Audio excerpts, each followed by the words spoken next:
Bismillahirrahmanirrahim. Assalamualaikum warahmatullahi wabarakatuh. Alhamdulillah rabbil alamin. Nahmaduka rabbi kama yanbaghi li jalali wajhika al-karim wa 'azimi sultanika. Allahumma salli wa sallim wa barik ala rasulika wa 'abdika Muhammadin wa ala alihi wa ashabihi wa man ihtada bi hadihi wa sanna bi sunnatihi ila yaumiddin. Allahumma alimna ma yanfa'una wanfa'na bima 'allamtana wa zidna ilman ya rabbal alamin. Rabbi shrah li sadri wa yassir li amri wa hlul 'uqdatan min lisani yafqahu qawli, amma ba'du. Bapak Ibu hadirin wal hadirat kaum muslimin dan muslimat, jamaah salatul maghrib wal isya rahimakumullah. Alhamdulillah, syukur kepada Allah Subhanahu wa taala memberikan kita umur, sehat, al-iman wal Islam, sehingga kita disambut menjadi tamu Allah pada malam ini. Semoga segala aktivitas dan ibadah kita seluruhnya diberkahi dan rahmati oleh Allah. Semoga sholat maghrib kita kerjakan tadi diterima oleh Allah Subhanahu wa taala. Kemudian mengharap rahmat Allah Subhanahu wa taala, marilah kita melanjutkan mengkaji hadis-hadis pokok dalam Islam yang tercantum pada 40 hadis atau 42 hadis dalam Arba'in An-Nawawiyah atau Arba'in Nawawi. Kalau tidak salah kita masih berada di hadis yang ke-24, hadis ibadi, di mana Allah Subhanahu wa taala berfirman pada hadis ini, karena hadis ini memang hadis qudsi, yang mana Nabi SAW bersabda, Allah Ta'ala berfirman. Kita memasuki bagian hadis yang terakhir, karena hadisnya panjang sekali. Maka kita akan mengkhatamkan insyaallah malam ini bagian terakhir dari hadis, yaitu sabda Nabi SAW. Allah Ta'ala berfirman, Ya ibadi,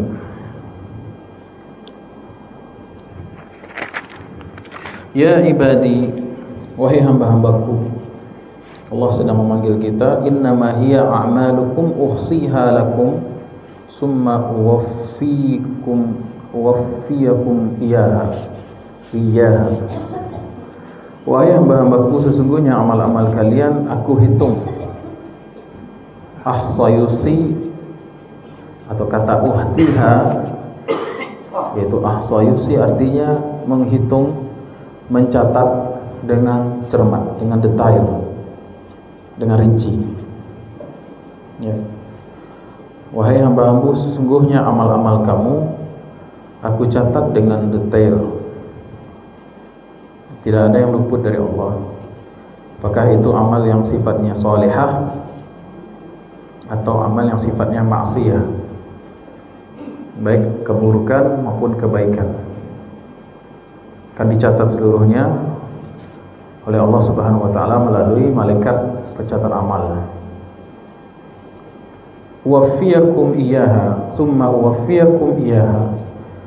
Kemudian aku balas, aku genapkan, aku cukupkan, artinya aku balas amal perbuatan tersebut.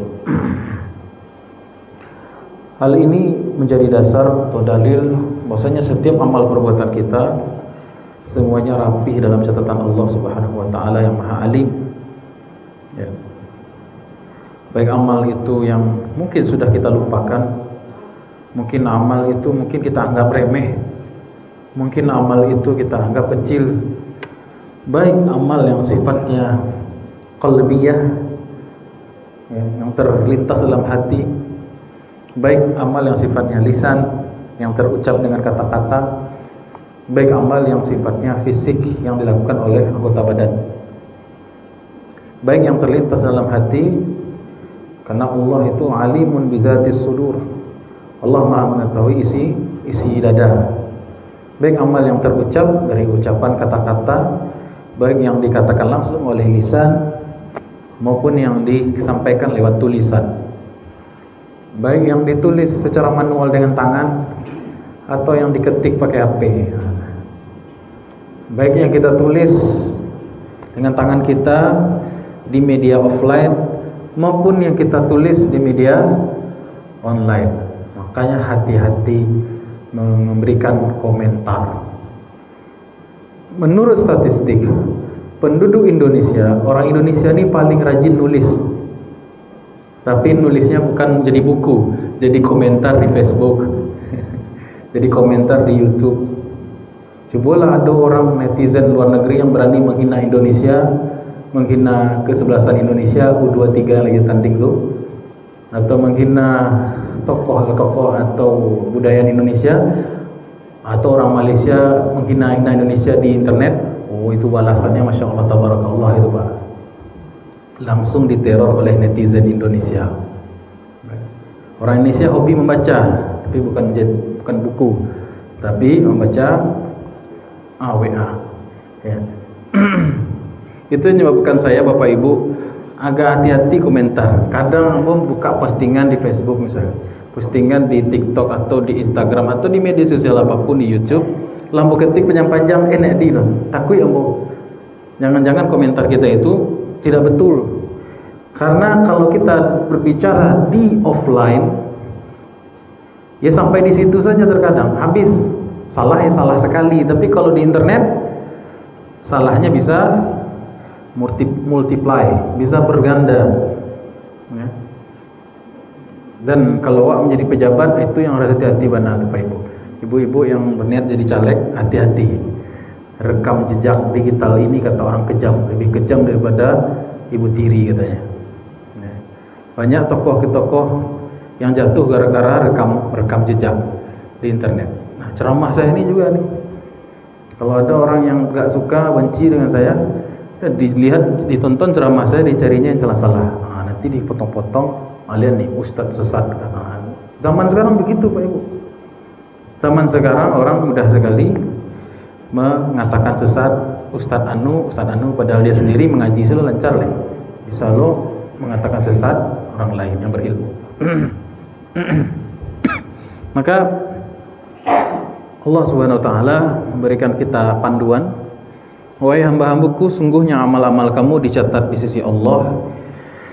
Maka bagi orang yang berprestasi, orang yang senang beramal soleh, ketika Allah memberitahu, wahai hamba-hambaku, sungguhnya aku mencatat amal-amalmu, senang atau tidak?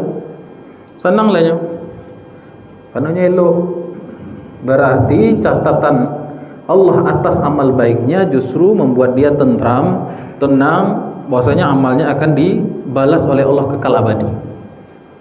Namun bagi yang berulah, yang suka berdosa, melakukan pelanggaran, maka hadis ya ibadihi innama hiya amalukum usiya, aku catat seluruh amalmu, menjadi ancaman, menjadi sesuatu yang menakutkan ya.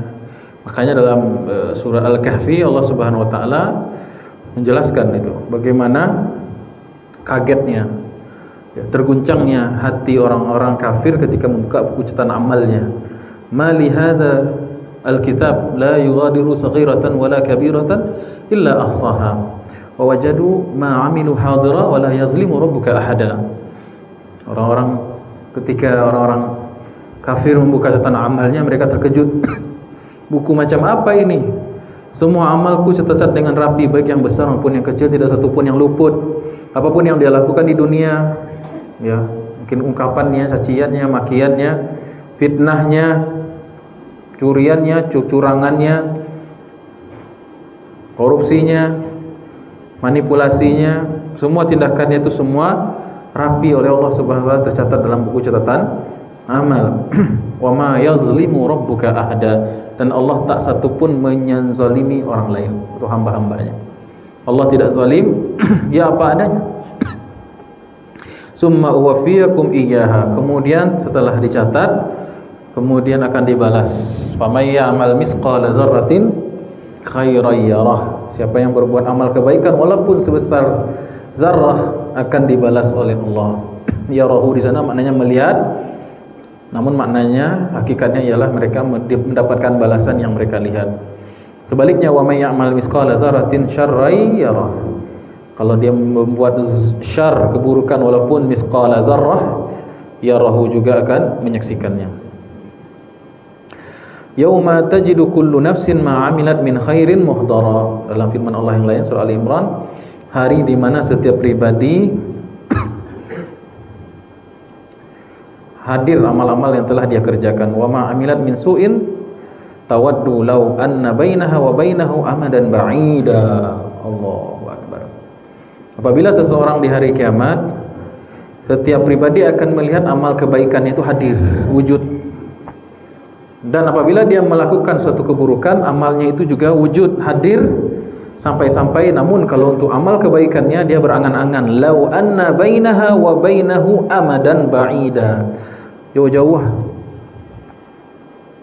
Jadi kalau bisa keburukan yang terlihat, keburukan kita yang terlihat di hari kiamat itu, berangan-anganlah kita agar kita jauh daripadanya. Itulah makna firman Allah dalam surat Ali Imran ayat 30. Yauma tajidu kullu nafsin ma 'amilat min khairin muhdara. Setiap pribadi akan melihat wujud hakikat dari amal kebaikannya. Itu yang paling dia cintai. Karena itu yang akan menolong iman amal soleh. Kemudian wa ma 'amilat min su'in tawaddu law anna bainaha wa bainahu amadan ba'ida. Kalau dia melihat wujud hakikat amal buruknya di dunia, dia berangan-angan seandainya dijauhkan sejauh-jauhnya dengan amal buruknya tersebut. Kemudian firman Allah SWT, summa uwaffiyakum iyaha. Az-zahir anna al-murad tawfituha yawmal qiyamati kama qala wa innama tuwaffawna ujurakum yawmal qiyamah. Secara zahir hadis ini menjadi dasar bahwasanya setiap amal perbuatan akan disempurnakan pembalasannya di dunia dan di akhirat maksudnya. Jadi secara zahir pemahaman hadis ini ialah setiap amal perbuatan akan disempurnakan balasannya di akhirat. Namun kata muallif Imam Ibn Rajab, wa yahtamil annal murad yuwaffa atau yuwaffi ibadahu jazaa'a a'malihim fid dunya wal akhirah kama qaulihi ta'ala may ya'mal su'an yujza bihi. Namun juga bisa bermakna hadis ini segala amal perbuatan baik yang baik atau yang buruk juga dibalas secara umum di dunia dan di akhirat. Sebuah hadis diriwayatkan qad ruwiya an Nabi sallallahu alaihi wasallam annahu fasara dzalik. Itu Nabi sendiri yang menafsirkan bahwasanya seorang mukmin dibalas keburukannya di dunia, wa tadkhulu lahum hasanatuhum fil akhirah fayuwaffawna ujurahum. Juga termasuk juga kebaikan-kebaikan mereka dibalas di dunia. Ya. Jadi kaidahnya bagi orang yang beriman, apabila melakukan sebuah kebaikan Bapak Ibu, maka mereka akan mendapatkan balasannya dunia wal akhirah. Jadi kalau rajin wa salat, itu dua kebaikan yang Allah berikan, yaitu kebaikan di dunia, hati menjadi tenang, ya mungkin badan juga lebih sehat, yang sudah banyak diteliti oleh para ilmuwan manfaat dari salat. Kemudian juga ada balasan yang lebih sempurna lagi, yaitu di akhirat, berupa beratnya timbangan, kemudahan menjawab mungkar nakir, ya, dibangkitkan dalam golongan orang-orang yang soleh, berjalan di sirat secepat kilat, diberikan cahaya, dan macam-macam hakikat yang sampai sekarang kita belum tahu apa manfaat atau benefit dari amal-amal soleh kita itu. Wa amal kafir, adapun orang-orang kafir, fa innahu yu'ajjal lahu fid dunya thawab hasanatihi. Adapun kalau orang kafir elok kan ada kadang-kadang orang kafir ni yang dia rajin bersedekah, dia rajin melakukan charity atau amal kebaikan, membangun rumah sakit atau membangun jalan atau memberi sumbangan kepada orang-orang miskin, kan ada Pak Ibu? Ada kan Pak Ibu ya? Banyak ya. Bahkan mereka membuat yayasan, ya, dana, menghimpun dana untuk pengobatan orang-orang terkena penyakit tertentu seperti kanker, penyakit-penyakit langka, ya. Rumah singgah yang kami tempati dulu waktu di Jakarta, pengobatan anak yang meninggal kemarin, itu yang menyumbang bukan orang Islam, perusahaan, kebanyakan perusahaan non muslim, ya. Itu yang kita agak miris ya. Justru yang sigap, yang tanggap untuk menyediakan rumah singgah bagi keluarga pasien, anak-anak ya.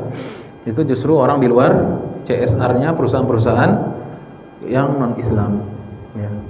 Nah, adapun kafir, kata para ulama, apabila mereka melakukan kebaikan, maka kebaikannya itu akan disegerakan di dunia. Allah balik. Mungkin dengan kesehatannya yang luar biasa prima, badannya yang fit, atau perusahaannya berlipat ganda keuntungannya ya. Atau kedudukannya di masyarakat dimuliakan, dipuji. Jadi Allah SWT tidak zalim pada hambanya, baik muslim maupun kafir. Kalau bila mereka melakukan kebaikan di dunia, Allah akan berikan kebaikan atau bekas-bekas kebaikan itu di dunia ya. Dan orang kafir diberikan kebaikan di dunia tapi tidak di akhirat ya. Fa yu'aqab biha fil akhirati wa yuwaffiha jazaaha min khairin aw syarr. Jadi bedanya kalau muslim berbuat kebaikan, Allah sempurnakan di akhirat, tapi boleh jadi Allah berikan bisyarah atau kebaikan itu di dunia, tapi tidak mutlak ya. Tapi orang kafir apabila berbuat keburukan, berbuat kebaikan, sama sekali tidak akan Allah balas di akhirat, namun Allah segerakan kebaikan, kebalasan dari kebaikannya itu di dunia. Baik.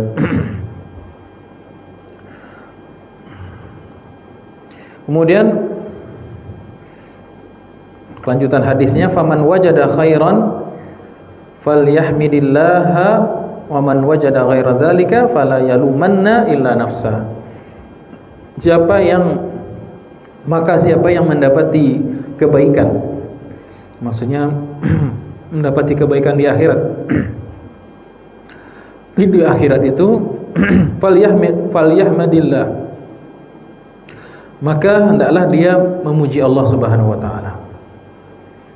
Wa man wajada ghaira dzalik, siapa yang tidak mendapatkan kebaikan alias keburukan, fala yalumanna, janganlah dia mencela illa nafsahu, kecuali dirinya sendiri ya.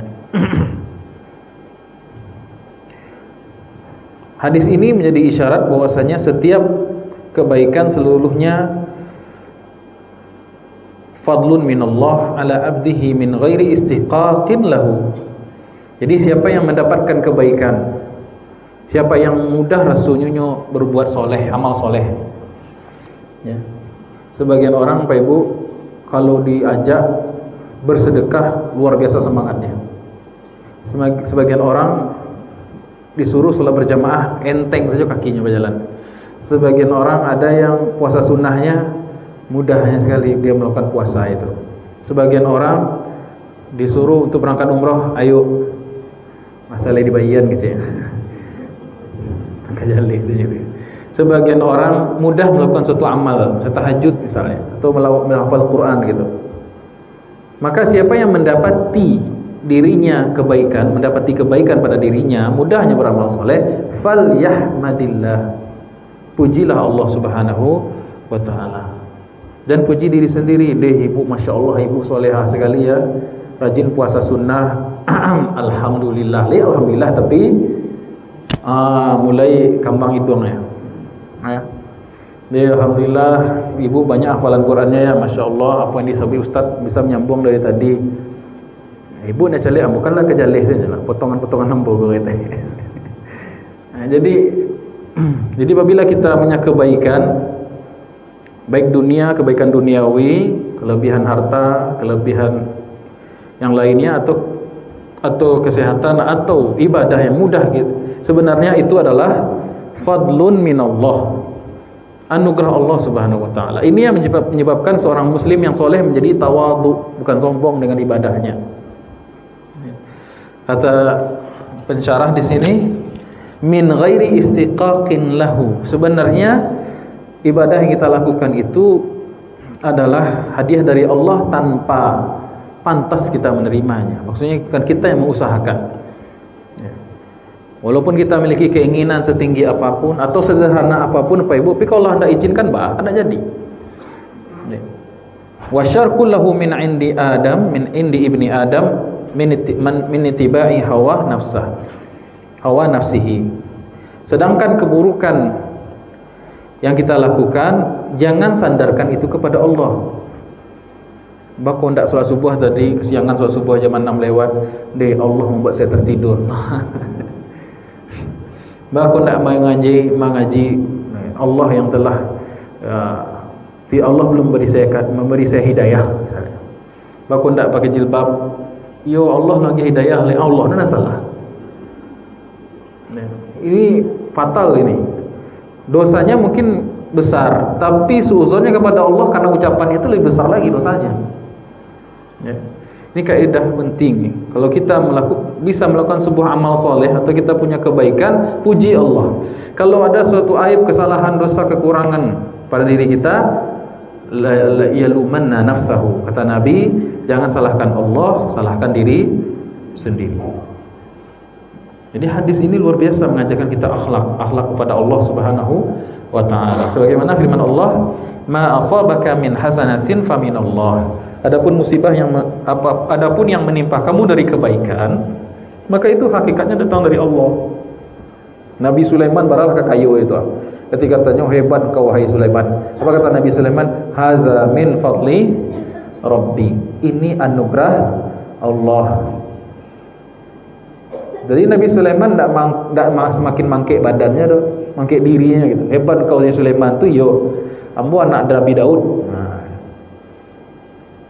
Kalau orang yang soleh, apabila dia dipuji akan kebaikannya, dia memuji Allah bukan hanya di lisan, tetapi dari kalbunya, dari hatinya.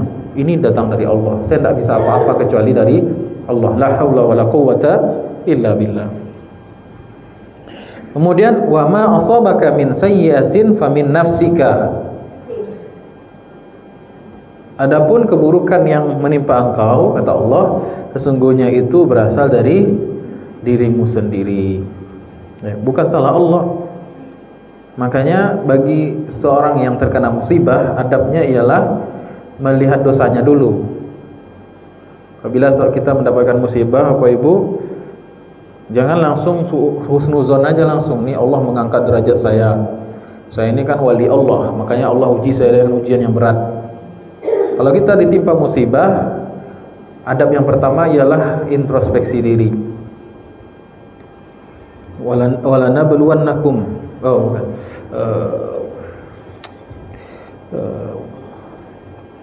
apa ayatnya itu lupa saya, surat As-Sajdah, walanuziqannahum minal adzabil adna dunal adzabil akbar la'allahum yarji'un. Pasti akan kami rasakan kepada dia azab kecil sebelum di akhirat. Apa itu? Masaibud dunya, musibah-musibah dunia. Tujuannya apa? La'allahum yarji'un, agar mereka sadar. Ya. Itu bagi diri sendiri. Bagi orang lain misalnya sakit kawan, itulah aku banyak dosa mana. Kalau bagi orang lain kita harus husnuzon. InsyaAllah tahur, la ba'sa tahur, insyaAllah enggak apa-apa, ini untuk mengangkat derajat engkau. Allah sayang pada engkau. Allah berikan ujian untuk menaikkan derajat bagi orang lain. Tapi apabila musibah itu sampai kepada kita, yang pertama langkah dilakukan ialah la yalumanna illa nafsah. Jangan cela kecuali diri sendiri, maksudnya introspeksi diri. Ini tafsir yang pertama. Kemudian sebagian sebagian ulama menafsirkan faman wajada khairan, siapa yang mendapati kebaikan. Maksudnya man wajada zalika fid dunya, siapa yang di dunia mendapatkan kebaikan-kebaikan, apakah itu kebaikan duniawi maupun ukhrawi, falyahmadillah, maka dia disuruh hina izin ma'muran bilhamdillah, maka dia diperintah oleh Allah melalui hadis ini untuk memperbanyak tahmid. Makanya salah satu poin agar kita khusyuk dalam zikir, di dalam zikir kita dalam solat itu Pak Ibu, kan dianjurkan setelah solat itu kita zikir subhanallah walhamdulillah wala ilaha illa Allahu akbar. La ilaha illallahnya penutup sekali. Salah satu yang membuat zikir kita itu khusyuk ialah setiap solat 5 waktu kita baca alhamdulillah dalam rangka bersyukur atas nikmat yang Allah berikan kepada kita. Hitung saja, mulai dari ujung rambut sampai ujung kaki itu nikmat Allah semua. Nikmat kepala, nikmat otak, nikmat tengkorak, nikmat mata, nikmat telinga, alun gendang mulai, alun yang lain-lain mulai. nikmat hidung, belum nikmat paru-paru, nikmat jantung, nikmat pankreas, nikmat hati, nikmat limpa, nikmat lambung, nikmat usus besar, usus kecil, usus 12 jari, usus buntu. Nauzubillahi min zalik. Nikmat anus nikmat juga. Oh, nikmat tuh. Ya, di RSCM tuh Bapak Ibu banyak bayi yang tidak ada anus lahir, sehingga harus dibuatkan lubang, dioperasi, dibuat lubang untuk punya anusnya. Ya. Nikmat kaki, nikmat apa namanya lutui. Ya. Lawara tahun nak pakai lutui ke Pak Ibu kaki. Ya. Tahun lalu saya di sebelah anak saya itu ada pasien umur 17 tahun. Dia lagi ada kegiatan di luar, di sekolah kalau tidak salah, tiba-tiba dia lumpuh, tidak bisa jalan sampai kini. Tidak tahu penyakitnya, dokter sih bingung angkat tangan. Apa penyakit? Tiba-tiba lumpuh ya Pak. 2 orang tuh anak produksi laki-laki C. Ya. Alhamdulillah baru 17 tahun dia sudah lumpuh gitu. Nah, Pak Wan baru ngomong nih Pak. Pak Wan.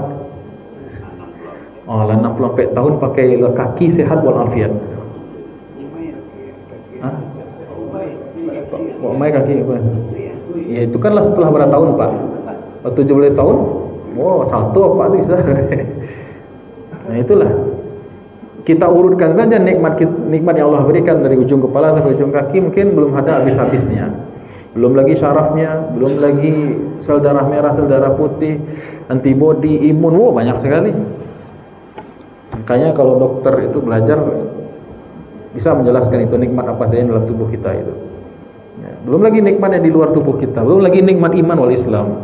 Masya Allah, tabarakallah. Baik. Kemudian itu kata Ibnu Rajab, man wajada zalika fid dunya, siapa yang mendapati nikmat yang Allah berikan di dunia, hina idzin ma'muran bilhamdillah, maka dia diperintah untuk membaca alhamdulillah ala ma wajadahu min jazail amali shalihah allazi ja'ala ju'ila lahu fid dunya. Kemudian begitu juga nikmat di dunia yang paling utama bukan nikmat ya nikmat sehat, iya, uang, iya. Nikmat yang paling tinggi yang Allah berikan kepada hamba di dunia apa Pak Ibu? Nikmat iman dan amal soleh. Karena umur akan habis, uang akan habis, bumi bahkan alam semesta akan hancur. Yang tertinggal apa? Al-baqiyatus shalihat, amal-amal soleh kita. Man amila salihan min zakarin aw unsa wa huwa mu'minun falanuhiyannahu ayatan thayyibah. Siapa yang beramal soleh baik laki-laki atau perempuan sedangkan dia mukmin beriman, akan kami berikan dia kehidupan yang baik. Wala najziyannahum ajrahum bi ahsani ma kanu ya'malun, dan kami akan balas pahala dengan pahala mereka dengan sebaik-baik apa yang mereka kerjakan. Baik. Kemudian wa yakunu ma'muran bilaumi nafsihi ala ma fa'alat minaz dzunub. Maka di hadis ini juga sekaligus memerintahkan kita untuk introspeksi diri. Walaupun makna yalumanna, al-laum dalam bahasa Arab itu artinya mencela. Artinya adalah mencela. Namun di sini maknanya lebih tepat ialah introspeksi diri. Nah, ini ilmu menyalahkan diri ini ilmu mahal ya. Kalau menyalahkan orang lain itu gampang, tidak usah sekolah pun bisa. Nah, aku gara-gara istri menyalahkan suami, suami menyalahkan istri, jamaah menyalahkan pengurus, pengurus menyalahkan jamaah gitu kan. Jamaah menyalahkan ustadz, ustadz menyalahkan jamaah gitu. Ya, bisa jadi kan Pak RT menyalahkan warga, warga menyalahkan Pak RT. Nah, itu tidak sekolah bisa. Anak RT pun bisa menyalahkan orang lain gitu. Makanya ilmu para nabi itu ilmu yang meninsafi, menyadari kesalahan sendiri. Makanya Nabi Adam itu derajatnya lebih tinggi daripada iblis. Padahal sama-sama berdosa nih kan. Nabi Adam dosanya nggak mau sujud, ya, melanggar aturan, tidak taat pada perintah. Dosanya Nabi Adam apa? Melanggar peraturan, sama-sama berdosa kan. Yang ciri disuruh sujud nak muah, yang ciri jangan makan buah itu, dimakan juga, sama berdosa nih. Bahkan Nabi Adam tidak dilaknat, iblis dilaknat. Nabi Adam tidak menyalahkan iblis, dia menyalahkan dirinya. Rabbana zalamna anfusana wa wa illam taghfir lana wa tarhamna ya lanakunanna minal khasirin. Nahnu di situ na tadi itu kan nahnu itu bisa bermakna kami, yaitu dia sebagai pala keluarga mengajak istri bertobat, atau na di situ kalimat jamak kalau masuk dalam lafaz doa maknanya merendah. Itu merendahkan diri, bukan zolamtu, Rabbana zolamna. Itu yang membedakan Adam, Nabiullah Adam alaihissalam dan iblis. Iblis terhina serendah-rendahnya disebabkan karena apa? Ini menyalahkan orang. Kalau Adam alaihissalam menyalahkan diri sendiri, dan ini ilmu mahal saya katakan tadi. Baik. Jadi lafaz hadis man wajada syarran faman wajada ghaira zalik. Nabi uniknya sini Allah SWT tidak mengatakan waman wajada syarran sebagaimana sangkaan saya tadi, salah. Namun Allah SWT mengatakan waman wajada ghaira zalik, selain itu. Padahal pangkal hadisnya faman wajada khairan. Seharusnya kan lawannya apa itu? Antonimnya khairan syarran. Itu khair syarr. Tapi Allah enggak mengatakan begitu. Faman wajada khairan falyahmadillah. Siapa yang mendapati kebaikan maka pujilah Allah, bacalah tahmid alhamdulillah. Waman wajada syarran, oh tidak. Allah mengatakan waman wajada ghaira zalik. Siapa yang mendapati selain daripada khair, berarti menunjukkan ketidaksukaan Allah kepada seluruh amal-amal keburukan-keburukan yang dilakukan hambanya. Maka fala yalumanna illa nafsah. Maka kita diperintahkan untuk introspeksi diri dan menyalahkan diri sebelum menyalahkan orang lain. Baik. Kadang ada orang yang lalu waktu khutbah Jumat misalnya langsung menyalahkan khotib. Khotibnya, suaranya, intonasinya gitu kan. Padahal ini emang hobi lalu waktu khutbah gitu kan. Salahkan diri sendiri dulu gitu kan. Kama qala ta'ala wa lanudziqannahum minal azab. Ini ayat yang saya baca tadi. Dan pasti akan kami rasakan. Azauqu itu artinya rasa, taste. Wa lanudziqanna, dan pasti akan kami rasakan kepada mereka minal azab, sebagian daripada siksaan al adna yang kecil, dunal azabil akbar, tanpa azab yang besar. Ya, Ibnu Abbas mengatakan azab kecil bisa menimpa orang beriman. Apa itu? Masaibud dunia, musibah-musibah.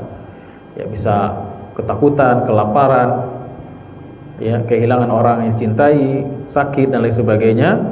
Itu sebenarnya adalah salah satu intinya, hikmahnya adalah la'allahum yarji'un, agar mereka taubat, kembali, rujuk.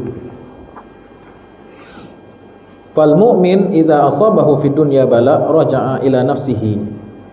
Seorang mukmin itu kalau dia ditimpa sebuah bala atau musibah, raja'a ila nafsihi, maka dia akan mengevaluasi dirinya bilaumi wa du'a wa da'ahu zalika ila ruju' ila Allah, yang menjadi jalan baginya untuk segera bertobat kepada Allah, ya, bitaubati wal istighfar, dengan taubat dan istighfar, ya. Dalam sebuah hadis riwayat Imam Abu Daud dalam sunannya dari Nabi SAW bersabda, innal mu'min idza asabahu saqam. Seorang muslim, seorang mukmin, orang beriman, apabila ia ditimpa saqam, penyakit, summa afahullah minhu, kemudian Allah sembuhkan dari penyakit itu, kana kafaratan lima madha min dzunubihi, itu menjadi kafarat, penghapus dosa yang telah berlalu, wa mau'izatan lahu fima yastaqbil min umrihi, dan sekaligus menjadi pelajaran hikmah untuk sisa umurnya. Kadang-kadang lah sembuh, dia sembuh sama Allah penyakit malah menikik perangai. Ini bukan mukmin. Kalau mukmin itu bagaimana? Sebutkan oleh Nabi SAW. Ini hadis loh ya. Ini hadis ini. Jika seorang mukmin tertimpa penyakit lalu Allah sembuhkan, maka apabila dia sembuh itu menjadi kafarat dosa-dosanya, dan mau'izah, menjadi nasihat bagi masa depannya dari sisa umurnya. Wa innal munafiqa, dan orang munafik, nauzubillahi minhum, idza maridah, kalau dia sakit, wa ufiya kana bil ba'ir. Allahu akbar. Kalau orang munafik sakit kemudian sembuh, kana kal ba'ir, dia itu seperti keledai. Aqalahu ahluhu, yang mana tuannya yang memelihara keledai itu mengikatnya, wa atlaquhu, kemudian membebaskannya. Seperti keledai dia, yang mana tadinya tuannya mengikatnya lalu dibebaskan tuannya pergi. La yadri bima aqaluhu wala bima atlaquhu, dan dia tidak paham siapa yang mengikatnya tadi dan siapa yang membebaskannya tadi. Oh, kok dahsyat hadis riwayat siapa ini? Oh, akhrajat Abu Daud ya. Akhrajahu Abu Daud, dikeluarkan oleh Abu Daud. Ya. Saya ulang hadisnya, sesungguhnya seorang mukmin apabila dia terkena penyakit lalu Allah sembuhkan, maka itu berfungsi dua. Yang pertama sebagai kafarat dari dosa-dosanya, penghapus dosa-dosanya, dan sebagai nasihat bagi dirinya untuk masa depan.